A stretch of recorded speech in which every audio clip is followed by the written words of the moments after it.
یہ کہتے ہیں کہ کیا سالی کی بیٹی سے شادی ہو سکتی ہے؟ یعنی خالہ نکاح میں ہے اور اب بھانجی سے نکاح کرنا، تو یہ شرعاً نہیں ہو سکتا، ایک ساتھ نہیں ہو سکتی۔ ہاں اگر بیوی کا انتقال ہو جائے یا بیوی کو طلاق دے دی، یعنی خالہ چلی گئیں، اب اس کی بھانجی سے نکاح بالکل ہو سکتا ہے۔ کن کن عورتوں سے نکاح کرنا منع ہے؟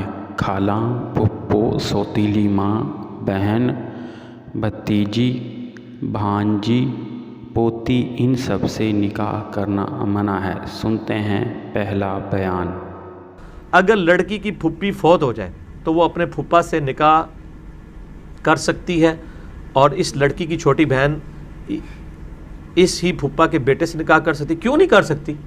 پھپھا تو غیر محرم ہوتا ہے، جو غیر محرم ہے۔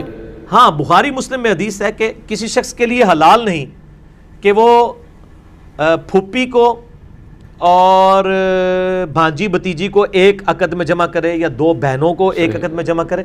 بیک وقت دو اس طرح کے رشتوں کو ایک مرد جمع نہیں کر سکتا، اور اس کا آسان سا فارمولہ ہے، جن دو رشتوں کی آپس میں شادی نہیں ہو سکتی وہ ایک مرد کے نیچے جمع نہیں ہو سکتے۔ مثلا کیا بہن بھائی کی شادی ہو سکتی ہے؟ تو ایک کو آپ نے بھائی تصور کر لیا نا، تو اس طرح اس دو بہنوں کی شادی ایک مرد سے بیک وقت نہیں ہو سکتی۔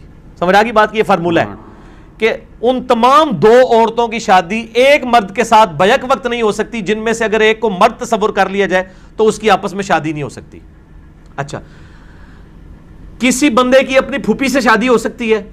نہیں، تو اس کی بہن جو ہے نا اس شخص کی، اس کی بھی تو وہ پھوپھی ہے۔ یہ پھوپھی اور یہ لڑکی یہ کسی ایک مرد کے عقد میں بیک وقت جمع نہیں ہو سکتی۔ ہاں اگر پھوپھی مر جائے پھر ہو سکتی ہے۔ سمجھ آ گئی؟ کتنا آسان فارمولہ ہے کہ وہ تمام دو عورتیں جو جن میں سے ایک کو مرد کا تصور کر لیا جائے اور ان کی آپس میں نہ ہو سکتی ہو، ان دو عورتوں کو بیک وقت کسی اور مرد کے عقد میں جمع کرنا حرام ہے۔ صحیح بولو۔ اور سورہ نساء کی آیت نمبر 24 میں 23، 24، 25 میں محرمات ابدیہ آئے ہیں، ان میں بھی موجود ہے، بخاری مسلم میں بھی ڈیٹیلز اس کی موجود ہے۔ کر سکتے ہیں جی، سمپل از دیٹ۔ یعنی لڑکے کے ماں باپ مختلف ہیں دوسری لڑکی سے، تو ان کے آپس میں شادی ہو سکتی ہے۔ بعض اوقات ہوتا ہے کہ جی ایک شخص کی بیوی فوت ہو جاتی ہے، وہ کسی اور عورت کے ساتھ شادی کرتا ہے، اس عورت کے پہلے خاوند سے کوئی اولاد ہوتی ہے، اور اس اولاد کا رشتہ یہ شخص اپنی پہلی بیوی کی اولاد سے کر سکتا ہے۔ باپ بھی ڈیفرنٹ ہے دونوں کے، مائیں بھی ڈیفرنٹ ہے۔ اب وہ قانونی طور پہ بعد میں باپ بن گیا نا، ادروائز وہ اس طریقے سے حقیقی باپ تو نہیں ہے۔ دوسرا بیان سنتے ہیں۔ کیا چچا اور بھتیجی کے درمیان نکاح رشتہ کیا جا سکتا ہے؟ بالکل بھی نہیں بھائی، یہ بھتیجی اور چچا یہ تو محرم ہیں آپس میں، ان کا تو نکاح ہو ہی نہیں سکتا، یہ تو محارم ہے۔ اللہ نے کہا سورہ نساء میں آخری رکوع ہے 4 پارے کا، حرمت علیکم امہاتکم و بناتکم، اس آیت کے اندر فرمایا و بنات الاخ، اور تمہاری بھتیجیاں بھی تم پر حرام کر دی گئی ہیں۔ اب جس کو اللہ رب العالمین نے قرآن مجید کے لیے حرام کر دیا ہے اس کے ساتھ نکاح کیسے ہو جائے گا؟ ماں کو بھی حرام کر دیا، بیٹی کو بھی حرام کر دیا، بہن کو بھی حرام کر دیا، بھتیجی کو بھی حرام کر دیا، بھانجی کو بھی حرام کر دیا، خالہ کو بھی حرام کر دیا، پھوپھی کو بھی حرام کر دیا۔ یہ سارے رشتے اللہ رب العالمین نے قرآن مجید کے اندر حرام کر دیے۔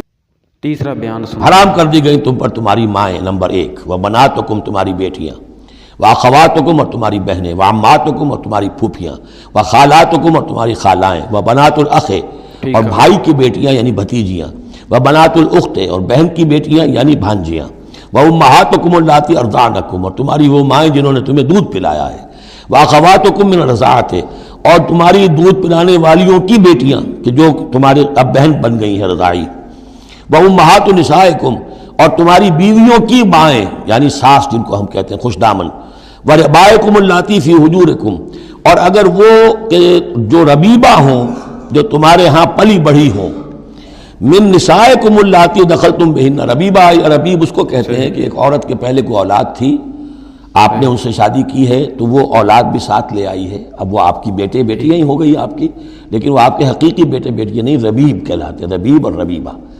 تو وہ ربیب اور ربیبہ بھی حرام ہیں۔ اگر اس جو ماں ہے اس کے ساتھ مقاربت کی ہو، اگر اس کے ساتھ تعلق زن و شہ ہوا ہے تو پھر وہ ربیبہ جو ہے بچی جو آئی تھی اس کے ساتھ وہ بھی حرام ہو گئی. لیکن اگر کسی وجہ سے بغیر اس کے کہ ان کے ساتھ کوئی جنسی تعلق ہو طلاق ہو جائے تو پھر اس ربیبہ کے ساتھ نکاح ہو سکتا ہے. وَرَبَائِبُكُمُ اللَّاتِي فِي حُجُورِكُم مِّن نِّسَائِكُمُ اللَّاتِي دَخَلْتُم بِهِنَّ، جن سے تم نے صحبت کی ہو، ان کی جو بیٹیاں ہیں سابقہ شوہروں سے وہ حرام ہیں.